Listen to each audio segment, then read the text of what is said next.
ಹೋಗಿರೋದ್ರಿಂದ Sumalatha madam ಅವ್ರಿಗೆ ಏನಾದರೂ ಅಸಮಾಧಾನ ಇದೆಯಾ? ನೋಡಿ, ಅವ್ರಿಗೆ ಹೋಗಿದೆ ಇವ್ರಿಗೆ ಹೋಗಿದೆ ಅನ್ನೋ ಮಾತನ್ನ ನಾನು ಈ ಸಮಯದಲ್ಲಿ ಹೇಳೋಕೆ ಇಷ್ಟಪಡಲ್ಲ. ನನ್ನ ಆಸೆ ಏನಿತ್ತು, ಬಿ ಜೆ ಪಿಯ ಆ ಸೀಟ್ನ ಉಳಿಸ್ಕೊಂಡ್ರೆ ನಾವು ಒಂದು ಒಳ್ಳೆ ಫೈಟ್ನ ಕೊಡ್ಬೋದಾಗಿತ್ತು.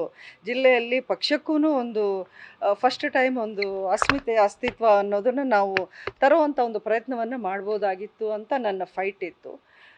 ಈಗ ಅದಾಗಿಲ್ಲ. ಈಗ ಆಗೋಗಿರೋದನ್ನು ನಾವು ಮಾತಾಡಿ ಪ್ರಯೋಜನ ಇಲ್ಲ. ಸೊ ಮುಂದೆ ಏನು ಅನ್ನೋದು ನಾನು ಮುಂದಿನ ದಿನಗಳಲ್ಲಿ ನಾನು ತಿಳಿಸ್ತೀನಿ. ಕುಮಾರಸ್ವಾಮಿ ಅವರು ಒಂದು ಮಾತಾಡಿದ್ರು, ಸುಮಲತಾ ಅವರು ನನಗೇನು ಶಾಶ್ವತ ಶತ್ರು ಅಲ್ಲ ಅನ್ನೋ ಒಂದು ಭೇಟಿಗೆ ಕೂಡ ನಾನು ಸಿದ್ಧ ಅಂತ ಒಂದು ಮಾತು ಹೇಳಿದ್ರು ನಿನ್ನೆನೂ ಕೂಡ.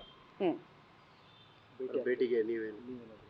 ಅಲ್ಲ, ಭೇಟಿಗೆ ನಂದೇನು ಆಕ್ಷೇಪನೂ ಇಲ್ಲ, ಅದರಲ್ಲಿ ಏನು ನನಗೇನು ತೊಂದರೆ ಏನೂ ಇಲ್ಲ. ಭೇಟಿ ಮಾಡೋದು ಯಾರೇ ಇದು ಅಂಬರೀಷ್ ಅವ್ರ ಮನೆ, ಯಾರೇ ಬಂದ್ರೂ ಅವ್ರಿಗೆ ಯಾವ ರೀತಿ ಗೌರವ ಕೊಟ್ಟು ನಾವು ರಿಸೀವ್ ಮಾಡ್ತೀವಿ ಅನ್ನೋದು ಈಗಲ್ಲ, ಮೊದಲಿಂದ ಅದನ್ನೇ ನಾವು ನೋಡಿ ಕಲಿತು ಬಂದಿರೋದು. ನಮ್ಮ ಮನೆಗೆ ಯಾರೇ ಬಂದ್ರೂ ನಮಗೆ ಅದು ಸ್ವಾಗತನೇ, ಅವ್ರಿಗೆ ಅಷ್ಟೇ ಗೌರವದಿಂದ ನಾವು ರಿಸೀವ್ ಮಾಡ್ತೀವಿ. ಸರ್, ನಿಮ್ಮ ಬೆಂಬಲಿಗರು ಮೈತ್ರಿ ನಾಯಕರನ್ನೇ ಬೆಂಬಲಿಸಬೇಕು ಅಂತ ಬಂದಾಗ ನೀವು ಕುಮಾರಸ್ವಾಮಿ ಪರವಾಗಿ ಏನಾದ್ರು ಕೂಡ ಕ್ಯಾಂಪೇನ್ಗೆ ಪ್ರಚಾರಕ್ಕೆ ನೋಡಿ, ತುಂಬ ನಾನು ಒಂದು ಹೆಜ್ಜೆ ನಾನು ಇನ್ನೂ ಹಾಕಿಲ್ಲ, ನೀವು 10 ಹೆಜ್ಜೆದು ಕೇಳ್ತಾ ಇದ್ದೀರಾ.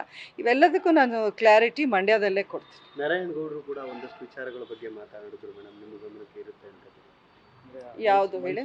ವಿಚಾರದಲ್ಲಿ, ಮೈಸೂರು ಫ್ಯಾಕ್ಟ್ರಿ ವಿಚಾರದಲ್ಲಿ ನನ್ನ ಒಂದಷ್ಟು ಕಾರ್ಯ ಕೂಡ ಇದೆ. ಸುಮಲತಾ ಅವರು ಒಬ್ಬರೇ ಅಲ್ಲ, ನಾನು ಕೂಡ ನಿಂತು ಮಾಡ್ತಿದ್ದೆ ಆ ಟೈಮಲ್ಲಿ ಅಂತ ಹೇಳ್ತಾ ಇದ್ದೆ.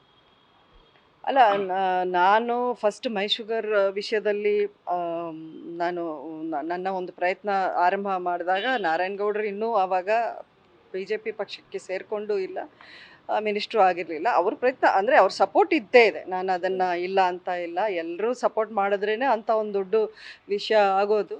ಬಟ್ ಅದರಲ್ಲಿ ನಾನು ಮುಖ್ಯವಾಗಿ ಕ್ರೆಡಿಟ್ ಕೊಡೋದು ಯಡಿಯೂರಪ್ಪನವ್ರಿಗೆ. ಅವರು ತುಂಬಾ ಸಪೋರ್ಟಿವ್ ಆಗಿ ನಿಂತು ಒಂದು ದೃಢ ನಿರ್ಧಾರ ಆ ಟೈಮಲ್ಲಿ ತಗೊಂಡ್ರು. ಅದನ್ನು ಮುಂದುವರಿಸಿ ಬೊಮ್ಮಾಯಿ ಅವರೂ ಅದಕ್ಕೆ ಒಂದು ಅನುದಾನ 50 ಕೋಟಿ ಕೊಟ್ಟು ಅದನ್ನು ಪುನಃ ಚಾಲನೆ ಮಾಡುವಂಥ ವಿಷಯ ಮಾಡಿದ್ರು.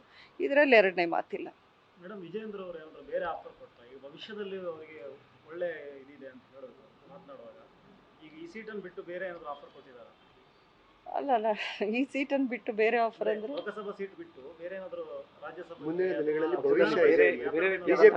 ಭವಿಷ್ಯ ಇಲ್ಲ, ಆ ರೀತಿ ನಾವು ಮಾತಾಡೂ ಇಲ್ಲ. ಆ ರೀತಿ ಕೇಳೋ ಅಭ್ಯಾಸನೂ ನನಗಿಲ್ಲ. ಆ ರೀತಿ ಕೇಳಿ ಪಡ್ಕೊಳ್ಳೋ ಒಂದು ಅಭ್ಯಾಸ ಇದ್ದಿದ್ರೆ ಆ ಕಥೆನೇ ಬೇರೆ ಥರ ಇರ್ತಾ ಇತ್ತು. ಇವತ್ತು ನೀವು ಇದನ್ನೆಲ್ಲ ಕೇಳ್ತಾನೆ ಇರಲಿಲ್ಲ ನಾನು ಮುಂದೆ ನಿಂತು. ಓಕೆ. ನ್ಯೂಸ್ ಫಸ್ಟ್, ನಿರ್ಭೀತಿಯಿಂದ ನಿಮ್ಮ ಪರವಾಗಿ.